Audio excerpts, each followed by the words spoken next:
आज मैं 2006 में आई पापरिका नाम की एनीम को एक्सप्लेन करूंगा। आपने इंसेप्शन देखी है तो बता दूं कि कई लोगों के हिसाब से इंसेप्शन इसी मूवी से इंस्पायर्ड है। पापरिका ये मूवी एक्चुअली में ड्रीम और रियलिटी के बीच कॉन्स्टेंटली जंप करती रहती है, इसलिए मैं स्क्रीन पर जब भी ड्रीम चल रहा होगा तो मैं ड्रीम लिख दूंगा और अगर रियलिटी में मूवी चल रही होगी तो रियलिटी लिख दूंगा, जिससे आपको इस मूवी को समझने में थोड़ी आसानी हो। मूवी की शुरुआत एक सर्कस शो से होती है जहां हमें डिटेक्टिव कोनकावा दिखाए जाते हैं जो किसी की तलाश कर रहे थे। तभी एक मैजिशियन उन्हें एक ट्रिक से पिंजरे में कैद कर देता है, जिसके बाद ऑडियंस में से कुछ लोग उनकी ओर बढ़ते हैं और सरप्राइजिंगली हम देखते हैं कि उन सभी के चेहरे डिटेक्टिव कोनकावा की ही तरह थे। तभी फ्लोर नीचे धंसने लगता है, जिसके बाद डिटेक्टिव कोनकावा ऊपर से नीचे गिरने लगते हैं। तभी एक लड़की जिसका नाम पापरिका है वो उन्हें बचाती है, जिसके बाद सीन जंप होता है। डिटेक्टिव कोनकावा अब उस लड़की को लिए किसी जंगल में टार्जन का रोल प्ले कर रहे थे। एंड देन सीन फिर चेंज होता है और इस बार वो किसी ट्रेन में थे जहां एक व्यक्ति उन्हें मारने की कोशिश करता है। उस व्यक्ति का चेहरा शैडो की वजह से क्लियर नहीं दिखता, जिसके बाद वहीं पास ही में पापरिका लेटी होती है जो कोनकावा की मदद करती है। तभी सीन चेंज होता है जहां पापरिका कुछ लोगों को मार रही थी और डिटेक्टिव फोटोग्राफर का रोल प्ले कर रहे थे। तभी पीछे ऑडियंस में से उन्हें कोई भागता हुआ दिखाई देता है। कोनकावा उसका पीछा करते हैं, जिसके बाद वो व्यक्ति एक वेयरहाउस के अंदर जाता है। डिटेक्टिव भी उसका पीछा करते करते अंदर जाते हैं, लेकिन डिटेक्टिव के अंदर जाते ही सीन एक होटल की गैलरी में जंप करता है जहां हम एक विक्टिम को देखते हैं जिसे शायद गोली लगी थी। अब वही व्यक्ति जिसका पीछा करते हुए डिटेक्टिव यहाँ आए थे वो उन्हें फ्रंट गेट से भागता हुआ दिखता है। अब डिटेक्टिव जैसे ही उसका पीछा करते हैं गैलरी का फ्लोर डगमगाने लगता है और तभी डिटेक्टिव नीचे गिरने लगते हैं और तेज रोशनी के बाद पूरा सीन एंड हो जाता है, जिसके बाद डिटेक्टिव कोनकावा की आंखें खुलती हैं और वहीं साइड में हम पापरिका को भी देखते हैं और हम नोटिस करते हैं कोनकावा के हेड पर एक डिवाइस को। ये डिवाइस डीसी मिनी है जो सपनों को देखने में व दूसरों के सपनों को जीने में मदद करता है। और अभी ये इनकम्प्लीट है, इसलिए ये सोते हुए ही सपने दिखाता है, लेकिन अगर ये कंप्लीट हो गया तो ये लोगों को जागते हुए भी सपने दिखाने में सक्षम रहेगा। अभी ये दोनों कोनकावा के सपने को एनालाइज कर रहे होते हैं। तभी हमें पता चलता है कि होटल गैलरी में जो विक्टिम था वो डिटेक्टिव के एक रियल केस की घटना है जो उन्हें सपने में भी दिखती है, क्योंकि वो इस केस के क्रिमिनल को अभी तक नहीं पकड़ पाए हैं। अब पापरिका वहाँ से चली जाती है, वो डिटेक्टिव को एक कार्ड देती है। एक्चुअली में ये सब एक माइंड थेरेपी सेशन का हिस्सा था। अब सीन मुड़कर आत्सुको पर आता है जहाँ उसे लिफ्ट में एक मोटा व्यक्ति जिसका नाम डॉक्टर कोसाकु तोकीता है वो फंसा हुआ दिखता है। आत्सुको उसे बाहर निकालती है जहाँ तोकीता बताता है कि डीसी मिनी के 3 सैंपल्स चोरी हो गए हैं। अब आत्सुको इसकी खबर डॉक्टर शिवा को देती है। ये काम किसी अंदर के ही व्यक्ति का होता है। अब तोकीता बताता है कि उसने उन डीसी मिनी मॉडल्स में एक्सेस कंट्रोल डेवलप नहीं करा है, यानी कि बाकी की जो साइकोथेरेपी मशीन्स हैं और उन मशीन्स के द्वारा जितने भी लोगों को साइकोथेरेपी प्रोवाइड कराई जाती है, जिसने भी डीसी मिनी के मॉडल्स को चुराया है वो उन साइकोथेरेपी मशीन से जुड़े किसी भी व्यक्ति के ब्रेन में घुस सकता है। अब ये तीनों चेयरमैन को इसकी खबर देने जाते हैं। चेयरमैन एक ओल्ड पर्सन है जिसकी टांगें डिसेबल्ड हैं, यानी वो अपनी टांगों पर नहीं चल सकता। चेयरमैन अब इन तीनों को जल्द से जल्द उस व्यक्ति को ढूंढने कहते हैं। तभी डॉक्टर शीमा अजीब हरकतें करते हुए बिल्डिंग से जंप लगा देते हैं। दरअसल डॉक्टर शीमा का ब्रेन भी साइकोथेरेपी मशीन से जुड़ा हुआ है और जिसने भी डीसी मिनी चुराई है वो शीमा के ब्रेन में घुस गया था और शीमा एक ड्रीम देख रहे थे जिस कारण उन्होंने बिल्डिंग से जंप लगा दी। अब सीन हॉस्पिटल में ओपन होता है जहां डॉक्टर शीमा को पट्टी बंधी थी और वो बेहोश थे, जहां आत्सुको और तोकीता ऑब्जर्व कर रहे थे कि शीमा अभी एक ड्रीम देख रहे हैं। ड्रीम में एक धमाकेदार परेड कहीं जा रही थी जिसकी गद्दी पर शीमा थे, उनके चारों ओर बस डॉल्स ही डॉल्स थी। हम ऑब्जर्वेशन रूम में एक व्यक्ति को और देखते हैं जिसका नाम डॉक्टर मोरियो ओसनाई है। अब ये तीनों लोग शीमा के सपने में ऑब्जर्व करते हैं एक डॉल को जो बोल रही थी। तभी उसका चेहरा इसी रिसर्च सेंटर में काम करने वाले हिमोरो नाम के व्यक्ति में बदल जाता है। अब ये तीनों हिमोरो के घर जा रहे होते हैं, जहां इनकी बातों से हमें पता चलता है कि हिमोरो तोकीता का असिस्टेंट है। तो ये तीनों सोचते हैं कि शायद तोकीता से जलने के कारण हिमोरो ने डीसी मिनी को चुरा लिया। डीसी मिनी डॉक्टर तोकीता का आविष्कार है। अब ये तीनों हिमुरो के घर पहुंच जाते हैं। उसका घर डॉल्स और पपेट से भर रखा होता है। तभी आत्सुको के पीछे कबर्ड में से वही डॉल उसे देख रही होती है। आत्सुको पीछे मुड़ती है और कबर्ड के अंदर देखती है तो उसे एक सीक्रेट रास्ता दिखाई देता है। आत्सुको अब वहां जाती है। अब नीचे पहुंचने के बाद उन्हें एक बटरफ्लाई दिखती है जिसका पीछा करते हुए वो उसी डॉल के पास पहुंच जाती हैं। अब उनके सामने एक रेलिंग होती है जिसे वो जैसे ही पार करती हैं वो रेलिंग धंसने लगती है और हम देखते हैं कि वो एक्चुअली में बिल्डिंग की रेलिंग थी जहां से आत्सुको कूदने वाली थी, जहां मोरियो उन्हें बचाता है। असल में कबर्ड वाले सीन से लेकर रेलिंग के जंप तक वाला पूरा सीन एक सपना था, क्योंकि डीसी मिनी के द्वारा वो चोर आत्सुको के दिमाग में भी घुस गया था, लेकिन समय रहते मोरियो ने उन्हें जगाकर बचा लिया। अब नेक्स्ट सीन हमें दिखाया जाता है जहां पापरिका शीमा के ड्रीम में आकर उन्हें जगाती है। अब शीमा हॉस्पिटल में जाग जाते हैं जहां उन्हें आत्सुको बैठी दिखती है। तभी शीमा को डिटेक्टिव कोनकावा की कॉल आती है जहां शीमा उससे पूछते हैं कैसा रहा। असल में शीमा उसके फर्स्ट माइंड थेरेपी लेसन की बात करते हैं जो हमें मूवी के शुरुआत में दिखाया गया था। कोनकावा इस पर जवाब देते हैं कि ये लेसन काफ़ी अच्छा रहा। अब डिटेक्टिव कोनकावा ऑफिस में होते हैं जहां वो कंप्यूटर पर पापरिका द्वारा दिए गए कार्ड की वेबसाइट पर विजिट करते हैं, जिसके नेक्स्ट सीन में वो पापरिका के पास होता है। पापरिका अब मूवी की बात छेड़ती है, जिसके बाद डिटेक्टिव कोनकावा ये कहकर कि उन्हें मूवीज में दिलचस्पी नहीं बात टालते हैं। तभी पापरिका उठकर उस बार से बाहर चली जाती है जहां कई सारे सिनेमा हॉल्स थे। डिटेक्टिव भी उसके पीछे आते हैं। अब मूवीज के पोस्टर देख डिटेक्टिव घबराने लगते हैं और कहते हैं मुझे मूवीज पसंद नहीं। अब अगले सीन में दिखाया जाता है रिसर्च सेंटर को, जहां कुछ लोग पागल होने लगते हैं क्योंकि जिसने भी डीसी मिनी चुराई है वो उनके माइंड में घुसकर उनको ड्रीम्स दिखा रहा था, जिसकी वजह से वो पागल हो रहे थे। आत्सुको चेयरमैन को इसकी खबर देते हैं, जिसके बाद चेयरमैन साइकोथेरेपी मशीन्स को रोकने को कहते हैं। आगे आत्सुको, मोरियो और तोकितो को दिखाया जाता है। तोकिता जैसे ही अपना कोट उतारता है तो आत्सुको उसकी टी शर्ट पर एक रोबोट को नोटिस करती है। यही सेम रोबोट हिमुरो के घर पर भी था। अब आत्सुको को पता लगता है कि तोकिता ने ये शर्ट एक वंडरलैंड से खरीदी थी। अब तीनों उसी वंडरलैंड में पहुंच जाते हैं जहां आत्सुको को वो डॉल दिखती है। अब आत्सुको रेलिंग पार करने से पहले उसकी जांच करती है, जिसके बाद वो उसे पार करती है। तभी ऊपर से हिमुरो गिरता है, जिसके ऊपर इन सभी लोगों को शक था, जिसके दिमाग के अंदर डीसी मिनी होता है। अब ऑपरेशन द्वारा हिमुरो के दिमाग से डीसी मिनी के पार्ट्स को निकाल लिया जाता है। अब रिसर्च सेंटर के कई लोग पागल हो रहे थे, जिसके बाद डिटेक्टिव कोनकावा वहां आते हैं जहां आत्सुको, कोनकावा, शीमा और तोकिता कुछ डिस्कशन करते हैं। आगे अब हिमुरो के दिमाग से डीसी मिनी को निकाल लिया गया है, जहां तोकिता डीसी मिनी के पार्ट्स को दोबारा जोड़ते हैं। आगे कोनकावा फिर उस सर्कस के शो में होते हैं जहां एक क्लाउन कहता है तुमने एक्शन लाइन क्रॉस कर दी। कोनकावा आगे बढ़ते हैं, जिसके बाद वही मैजिशियन फिर उन्हें पिंजरे में कैद करता है और फिर ज़मीन नीचे धंसने लगती है, जिसके बाद वो एक लिफ्ट में पहुंच जाते हैं जहां पापरिका होती है। पापरिका अब लिफ्ट को 14th फ्लोर पर ले जाती है।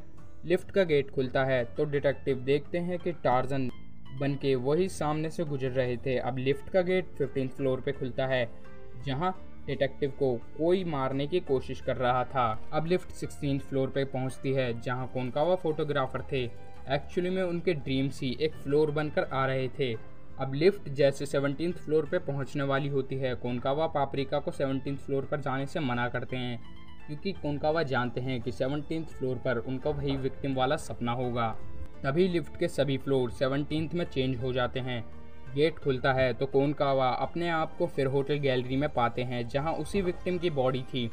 डिटेक्टिव फिर क्रिमिनल को पकड़ने आगे बढ़ते हैं, तभी वो शुरुआत की तरह फिर नीचे गिर जाते हैं। आगे अब डॉक्टर तोकिता डीसी मिनी अपने और हिमुरो के सर पर लगाते हैं, जिसके बाद वो उसके सपने में पहुंच जाते हैं जहां तोकिता को पता लगता है ये सपना हिमुरो का नहीं है, बल्कि इन सब के पीछे कोई और ही मास्टरमाइंड है। अब सीन चेंज होकर दोबारा कोनकावा पर आता है जहां कोनकावा और पापरिका उनके सपने के बारे में डिस्कस कर रहे थे कि कोनकावा के सपने में क्लाउन ने एक्शन लाइन कहा था, उसका क्या मतलब है। कोनकावा पापरिका को जवाब देते हैं कि ये एक काल्पनिक रेखा होती है जिसे मूवीज में यूज़ करा जाता है मूवी के एटमॉस्फेयर को क्रिएट करने के लिए। अब पापरिका समझ जाती है कि कोनकावा को मूवीज़ पसंद हैं, लेकिन उन्हें मूवीज़ के प्रति कोई गिल्ट है जिस कारण वो मूवीज़ को पसंद नहीं करना चाहते। ये क्या गिल्ट है ये मैं आपको आगे बताता हूँ। अब पापरिका कहती है तुम्हें मूवीज़ पसंद हैं, तभी वो परेड वाला सपना कोनकावा के सपने में एंटर कर जाता है। एक्चुअली में अब सपने मिक्सअप होने लगते हैं। अब आत्सुको इस सब की खबर शीमा को देती है कि सपने मिक्सअप हो रहे हैं। आखिर आत्सुको को कैसे पता कि सपने मिक्सअप हो रहे हैं? एक्चुअली में आत्सुको ही पापरिका है। पापरिका आत्सुका का ड्रीम वाला रूप है जो कि केयरिंग, चार्मिंग और ब्राइट है, जबकि आत्सुको रियलिटी में एक डार्क हेयर्ड सीरियस गर्ल है। अब आत्सुको और शीमा ऑब्जर्वेशन रूम में पहुंचते हैं, जहां आत्सुको और शीमा देखते हैं कि तोकीता का सपना ब्लैंक है, यानी वो कोई खुद का सपना नहीं देख रहा बल्कि किसी और के ही सपने में है। एक्चुअली में वो हिमुरो के सपने में है। अब आत्सुको भी हिमुरो के सपने में जाती है। शीमा उसे ऑब्जर्व कर रहे होते हैं। पापरिका को अब हिमुरो के सपने में एक दरार दिखती है, जिसे टच करते ही उस जगह एक होल बन जाता है। अब ये सीन 2010 में आई इंसेप्शन मूवी जैसा दिखता है। पापरिका 2006 में आई थी, इसलिए लोग कहते हैं कि इंसेप्शन के कुछ सीन्स पापरिका से इंस्पायर्ड हैं, जैसे कि ये। पापरिका उस होल के अंदर जाती है। ये परी कैसे बन गई? एक्चुअली ये ड्रीम वर्ल्ड है, वो जो चाहे सपने में बन सकती है। अब आगे जाने पर उसे हिमुरो की डेड बॉडी टाइप कुछ दिखता है, यानी कि ये ड्रीम हिमुरो का नहीं है। अब वहाँ पास ही के पेड़ की जड़ें हिलने लगती हैं, जिसके बाद पापरिका ऊपर जाकर देखती है तो उसे पेड़ पर चेयरमैन का चेहरा दिखता है। असल में ये सपना हिमुरो का नहीं था बल्कि चेयरमैन का था। अब चेयरमैन पापरिका को पकड़ने की कोशिश करते हैं, लेकिन तभी आत्सुको ऑब्जर्वेशन रूम में जाग जाती है, जिसके बाद वो डॉक्टर शीमा के साथ चेयरमैन के पास जाती है, जहां चेयरमैन के पैरों की जगह पेड़ की जड़ें थी। असल में आत्सुको अब भी अपने सपने में थी। अब वो फिर पापरिका बन जाती है और डॉक्टर शीमा मोरियो में बदल जाते हैं। असल में मोरियो चेयरमैन का गुलाम है। अब पापरिका वहां से भागती है, लेकिन अंत में मोरियो उसे पकड़ लेता है, जिसके बाद वो पापरिका के रूप को हटाकर आत्सुको को निकालता है, जिसके बाद मोरियो के अंदर से चेयरमैन बाहर आकर आत्सुको को मारने की कोशिश करते हैं। वहीं दूसरी ओर हमें डिटेक्टिव कोनकावा दिखाए जाते हैं, जो उसी बार में थे जहां वो पापरिका से मिले थे। यहाँ डिटेक्टिव कोनकावा नशे में बारटेंडर्स को अपने गिल्ड के बारे में बताते हैं। एक्चुअली में वो पहले फिल्म मेकर बनना चाहते थे डिटेक्टिव बनने से पहले, और उन्होंने एक मूवी भी बनाई थी जिसमें वो डिटेक्टिव बने थे और उनका दोस्त चोर। और इन दोनों ने एक दूसरे से वादा करा था कि ये दोनों बड़े होकर फिल्म मेकर बनेंगे, लेकिन डिटेक्टिव कोनकावा ने इस सपने को बीच में ही छोड़ दिया और अपने दोस्त का साथ भी छोड़ दिया, जिस कारण उनको गिल्ट था अपने दोस्त का साथ छोड़ने के लिए। जब भी उन्हें मूवीज़ के सपने आया करते थे, जैसे कि शुरुआत में दिखाया गया सपना टार्जन से इंस्पायर्ड है, और फिर सेकंड सपना जेम्स बॉन्ड की मूवी से, और फिर तीसरा सपना किसी रोमांस मूवी से। अब कोनकावा ये कहानी बारटेंडर्स को बताने के बाद बार के बाहर जाते हैं, जहां वो चेयरमैन को देखते हैं जहां पापरिका नाम की मूवी लगी थी। अब कोनकावा उस हॉल में चले जाते हैं जहां वो पापरिका को देखते हैं। उसे बचाने के लिए वो सिनेमा हॉल की स्क्रीन के पार जाने की कोशिश करते हैं। ये सपना है, इसलिए वो स्क्रीन पार कर आत्सुको के पास पहुंच जाते हैं और उसे बचा लेते हैं। तभी कोनकावा के पीछे से काफ़ी सारे बटरफ्लाइज उड़ते हुए आते हैं, जिसके बाद कोनकावा फिर अपने सपने में पहुंच जाते हैं, जहां उन्हें ट्रेन वाले व्यक्ति की शक्ल मोरियो को दिखती है। उसके बाद वो होटल गैलरी में पहुंच जाते हैं। मोरियो सोचता है कि वो बच जाएगा क्योंकि कोनकावा इस जगह बेबस हो जाते हैं, लेकिन इस बार कोनकावा बिना घबराए गोली चला देते हैं जो मोरियो को लग जाती है। अब आत्सुको अपने सपने से जाग जाती है, जिसके बाद सीन चेयरमैन के घर पर आता है, जहां मोरियो को गोली लग गई थी और चेयरमैन का फ्लोर नीचे धंस रहा था। अब आत्सुको और डॉक्टर शीमा रिसर्च सेंटर से बाहर आते हैं, जहां उन्हें एक जाइंट डॉल दिखती है। इससे पहले अब आप और कंफ्यूजन में जाओ, मैं कुछ क्लियर कर देता हूं। दरअसल अब रियलिटी और ड्रीम चेयरमैन के प्लान के मुताबिक मर्ज हो गए हैं, मतलब ड्रीम वर्ल्ड और रियलिटी वर्ल्ड अब एक हो गए हैं। अब डिटेक्टिव कोनकावा को दिखाया जाता है जहां दोनों बारटेंडर्स भी उनके साथ थे, क्योंकि ड्रीम वर्ल्ड के लोग भी रियलिटी में आ गए थे और रियलिटी के लोग ड्रीम वर्ल्ड में, क्योंकि ड्रीम वर्ल्ड और रियलिटी वर्ल्ड एकदम मिक्सअप हो गया था, जैसे कि अभी यहाँ सब कुछ मिक्सअप हो रहा है। वहीं दूसरी ओर आत्सुको और सीमा पर जाइंट डॉल हमला करती है, जिससे बचकर वो दोनों भागते हैं, जहां पापरिका उन्हें बचाने आती है। पापरिका आत्सुका का ही ड्रीम फेस है, लेकिन अब रियलिटी और ड्रीम वर्ल्ड एक हैं, तो पापरिका भी रियलिटी में आ गई है। अब ये तीनों भागकर चेयरमैन के घर जा रहे होते हैं, तभी पापरिका टीवी के अंदर जंप लगा देती है, जिसके बाद वो टीवी वाली लोकेशन पर पहुंच जाती है। आखिर ये कैसे पॉसिबल है? जैसा मैंने पहले भी कहा है कि ड्रीम वर्ल्ड और रियलिटी वर्ल्ड अब एक ही है। अब डॉक्टर शीमा और आत्सुको भी टीवी द्वारा वहां पहुंच जाते हैं, जहां फिर वही जाइंट डॉल उन तीनों पर हमला करने वाली होती है। लेकिन तभी तोकिता, जो कि ड्रीम में एक जाइंट रोबोट है, वो उस डॉल पर हमला कर देता है। पापरिका और डॉक्टर शीमा चेयरमैन के पास जाते हैं। आत्सुको वहीं रुककर तोकिता को होश में लाने की कोशिश करती है, लेकिन तभी तोकिता आत्सुको को खा जाता है। अब पापरिका और डॉक्टर शीमा चेयरमैन के घर के पास पहुंच जाते हैं, जहां एक जाइंट होल था। वहीं दूसरी ओर डिटेक्टिव कोनकावा भी एक बिल्डिंग के छत से उसी होल को देख रहे थे। अब तोकिता भी उस होल के पास पहुंच जाता है, जो पापरिका को खाने बढ़ता है, लेकिन वो दोनों बारटेंडर्स उस रोबोट को डिस्ट्रैक्ट कर देते हैं। तभी पीछे होल में से चेयरमैन का एक जाइंट रूप बाहर आता है, जो अपने दोनों पैरों पर चल रहा होता है। जिसके बाद पापरिका तोकिता के अंदर चली जाती है, जहां आत्सुको पहले से ही मौजूद थी, क्योंकि तोकिता उसे खा गया था। अब पापरिका और आत्सुको यानी रियलिटी और ड्रीम्स दोनों मर्ज हो जाती हैं, जिसके बाद हम इनका एक नया जन्म होते हुए देखते हैं, जहां आत्सुको की लाइफ साइकिल दिखाई जाती है, जहां पहले वो चाइल्ड की फॉर्म में, फिर टीन और फिर फुल अडल्ट फॉर्म में आती है। चेयरमैन और आत्सुको दोनों अपनी अपनी लिमिटेशंस को क्रॉस कर देते हैं, जिसके बाद आत्सुको का जाइंट रूप चेयरमैन को निगल जाता है। जैसे हर बुराई पर अच्छाई की जीत होती है, उसी प्रकार चेयरमैन की डार्क फॉर्म से आत्सुको की ब्राइट फॉर्म जीत जाती है।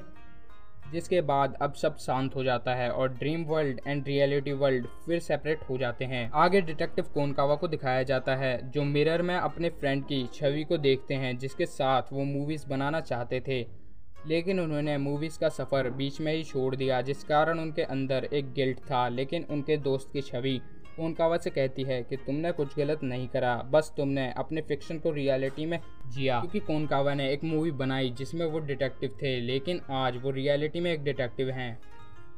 डिटेक्टिव के दोस्त की छवि कुछ और नहीं बल्कि उनका ही पापरिका है। पापरिका हम सभी के ही अंदर छुपा हुआ एक रूप है। जैसे हम में से कुछ लोग रियलिटी में कुछ और पर्सनैलिटी और अंदर से कुछ और पर्सनैलिटी रखते हैं।